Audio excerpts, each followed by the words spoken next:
I worked 12-hour shifts to pay for my brother's rehab. Last night, I walked in on him at my birthday dinner, mocking me in front of my crush. He's basically my wallet with legs. She laughed. So did my parents. I just smiled and left. Today, 41 missed calls. One voicemail. Please, come home. I used to joke that if I ever disappeared, the only person who'd notice was the gas station clerk who sold me energy drinks every morning. Last night, I proved it. I left my own birthday dinner. Mid-toast. Mid-laughter.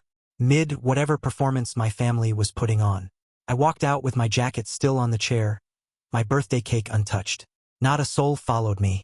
Not even my little brother, the recovering addict whose rent, groceries, and therapy bills I've been covering for 2 straight years while working a security job that's killing my back and a warehouse night shift that's probably shaving years off my life. They didn't even pause. I could still hear their laughter from the sidewalk. Let me back up. My name's Jonah. I'm 29. I've been the family lifeboat since I was 19. My dad got laid off, my mom spiraled into debt trying to rebrand herself as a lifestyle coach, and my younger brother, Kevin Golden Boy valedictorian, captain of the debate team, got hooked on Adderall, then benzos, then heroin. Classic escalation. They didn't just ask for help. They expected it.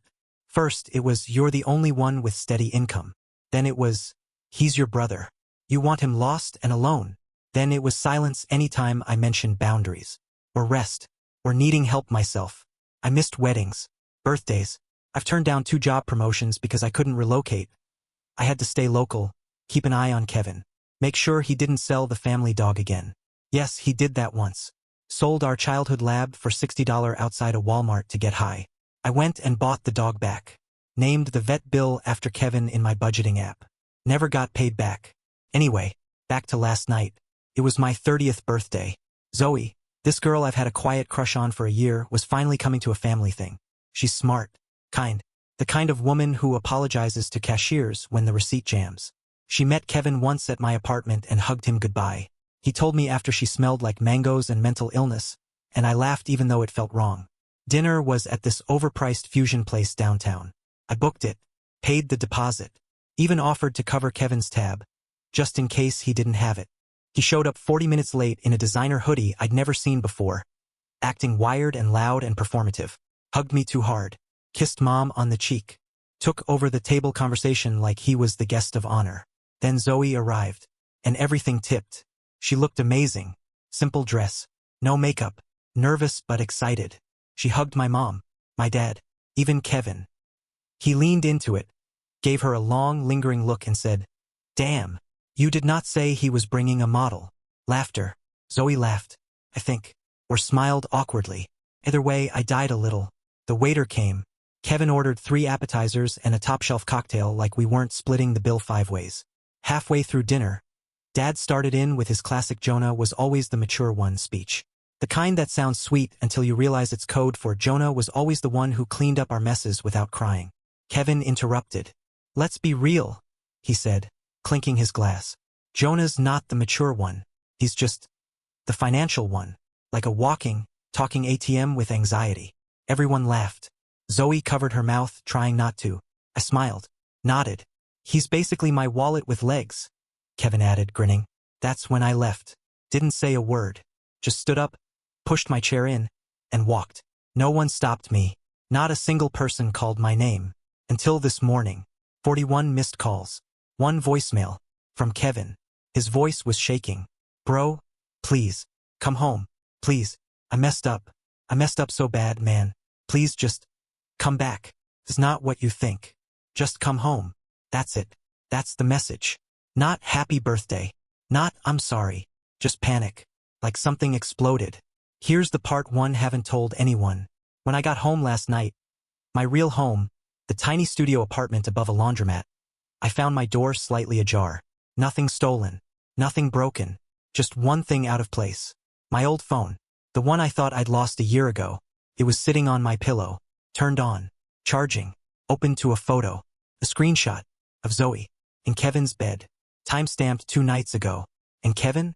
He's not in any of the group photos from dinner. Because I checked. I zoomed in on every reflection. Every mirror. Every wine glass. Zoe sat on my right. Kevin sat on hers. But in every photo, there's space. Empty space. No Kevin. Like he was never there. Or like, someone made sure he wasn't. More soon. I'm not done. And neither are they. Update 1. You ever watch someone you love open their mouth and realize too late that the person you knew is dead and whatever's left is wearing their face like a souvenir? That was Kevin. Today, on our old porch, smoking a cigarette he used to gag on when we were kids. Let me rewind. After finding the photo, I didn't sleep. Just sat there, knees against my chest like a kid in timeout. Stared at the screen until the image burned into my brain. Zoe. In Kevin's bed. Sheets I recognized. My college comforter. A hoodie I left at his place last year. Her mouth was open in mid-laugh. Hair messy. Hand on his chest like she belonged there.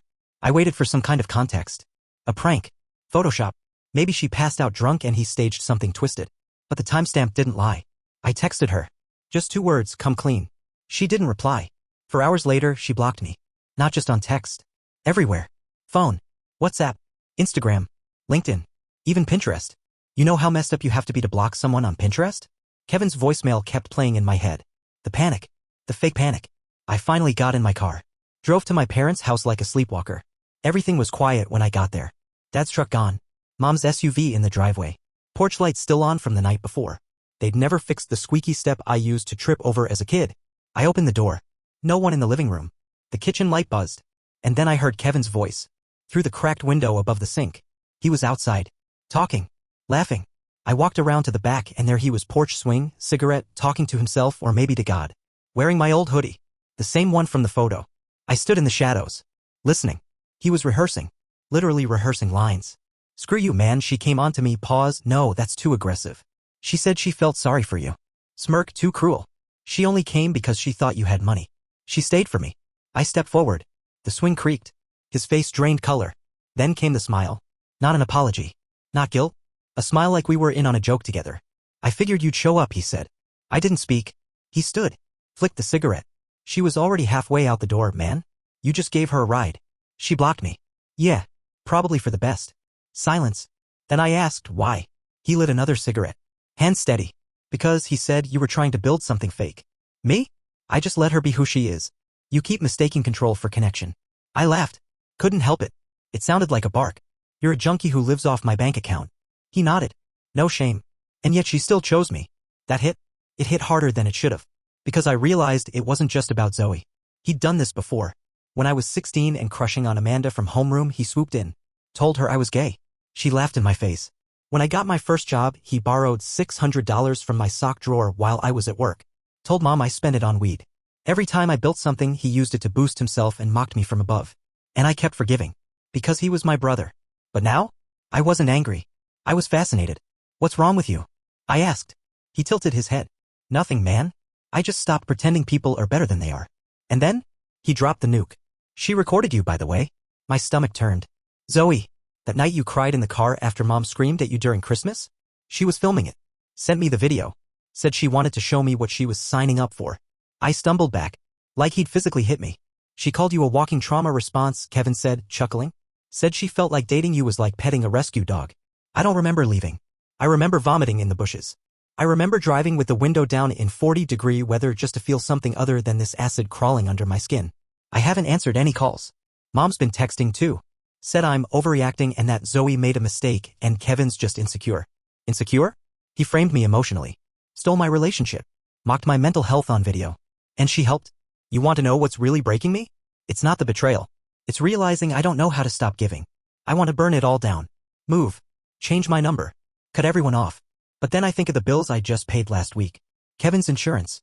Mom's credit card debt I quietly cover. Dad's overdue car payment. And a part of me still wants to help. Like some broken machine that only knows one command. I don't know what happens next. But tomorrow I'm going back to the restaurant. Not for revenge. For confirmation. Because something Kevin said doesn't add up. She came for the money. But I never told Zoe about my savings. Not once. Unless someone showed her. Unless. No. No, I need proof. I'll find it. And if it's true, this doesn't end with me walking out again. It ends with them locked out of every part of me they ever used to survive. I promise. Update 2. The hostess remembered me. When I walked into the restaurant again, same time, same coat, different heart, she tilted her head and said, "Oh, you're the birthday guy." I nodded. Your family never paid the bill, she added casually, scanning the screen. That stopped me cold. What? After you left, they argued for like 20 minutes. Said you were covering it. Then they just left. Zoe too. She checked the receipt. She paid for her drink. That's it. I laughed. Too loud. Too long.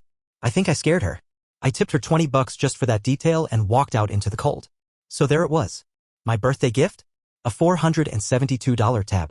And the knowledge that after everything, after the toast, the wallet with legs joke, the fake family warmth, none of them could be bothered to pay for their meal.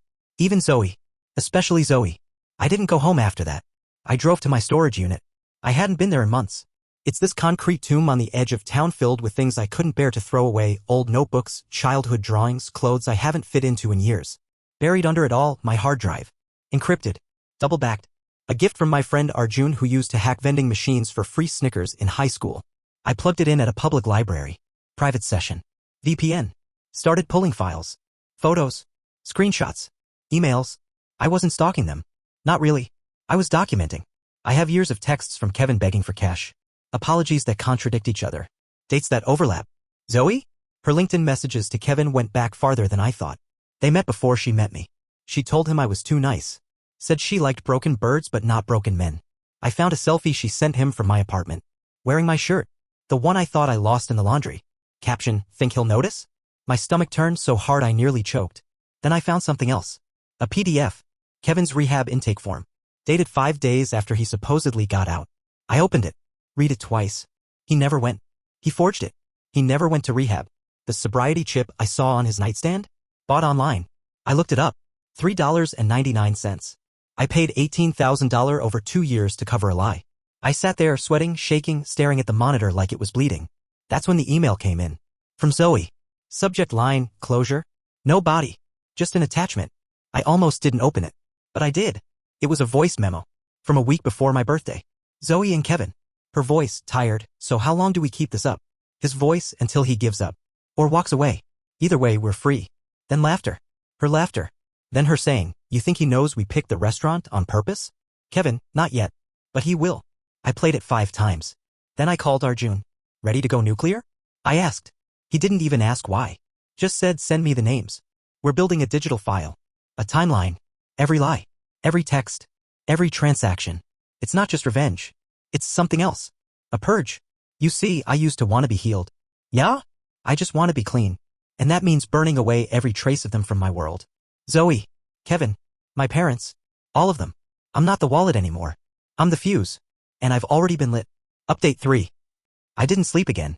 My apartment smells like burnt coffee and printer ink and whatever scent betrayal leaves when it finally decays in your walls. Arjun and I pulled an all-nighter. He brought energy drinks, I brought screenshots. We built something, not a folder. A bomb. We call it the ledger. 3 Google Docs. Locked. Shared only between us and a lawyer friend of his who was Arjun, a favor from an old crypto scam they both survived. Inside? 67 screenshots of Kevin texting me for money he desperately needed for group therapy while placing online poker bets within the same hour. 12 voice memos Zoe accidentally left on our shared drive. One where she says, Jonah always seems stuck in a cycle of helping others too much. Bank records showing transfers I made to Kevin while he was buying round-trip flights with Zoe to Palm Springs. 3 old group chat threads with my parents mocking my savior complex. A Venmo trail labeled with snake emojis. Literally. They were laughing about it in the notes. But here's the best part. A folder titled, January Plan. Found it on Kevin's shared Google Drive, forgot to unlink my old email when he borrowed my laptop last year. Inside were texts between him and Zoe. Dates. Calendar invites. A doc titled Jonah Exit Strategy. Her line, exact words. If he breaks like I think he will, we could frame it as a breakdown. Play the sympathy card. Get him out of the way and we look like survivors. His reply? People already think he's obsessive. We just need to stress him until he backs off. Push me. They planned to push me until I lost it. Until I snapped. Until I maybe hurt someone or myself and then they'd step in, full of tears, play the heroes. It wasn't just a breakup. Or cheating. It was character assassination. Coordinated. Planned. Polished. I was a project. And the worst part? They almost won. I almost wandered into the street without thinking. Not to die. Just to feel like something would stop me. A car honked. Swerved. Didn't stop. No one ever does. But I did. I stopped myself. I walked back home. And I started printing. Every file. Every message. I don't know why. Maybe I wanted to feel the weight. Maybe I just wanted to know it was real. I bought 3 manila envelopes this morning. One went to Zoe's office, attention, senior partner. One went to Kevin's landlord, he's been subletting under a fake name. Lease violation. Eviction imminent. And the last? My parents' church. The deacon is old school. Believes in redemption. Also believes in receipts. Inside that one, I included a printed check, one I'd written to my parents last year to cover groceries. They used it to buy a 65-inch TV. It's in the background of a selfie my mom posted. Caption, look what Kevin helped us install. There's another voice memo I didn't mention. One I saved for last. It's Zoe alone. Drunk, maybe? Or just cruel. If he ever finds out, he'll leave, right? I'm just tired of pretending we have a connection. He's always carrying old wounds. I burned that one onto a USB. Wrapped it in paper. Put it in my coat pocket. Because tonight's the dinner. Family dinner. Kevin invited me himself. Said mom wants to mend fences. I said I'd come. They think I'm bringing wine. I'm bringing the ledger. I'm not sure if I'll speak. Or play the audio. Or just leave the folder in the center of the table like a Bible no one touches. But one thing I know? This ends tonight. Not with violence. Not with shouting. With exposure. With silence so thick it presses against their lungs until someone finally chokes on the truth. And me? I'll walk out again. Same way I did on my birthday. Except this time, they'll know what they lost. And I won't look back. Update 4. I walked into my childhood home with a manila folder in one hand and Zoe's voice on a USB in the other. The front door stuck like always. Carpet still smelled like dog piss and old wine. The family photo above the mantel hadn't changed since 2003, before Kevin got his braces off, before Dad started drinking at lunch, before I learned what it meant to disappear in plain sight. They were already at the table. Zoe on Kevin's left like it was always her seat. Mom across, setting down the casserole she burns every year and calls comfort food.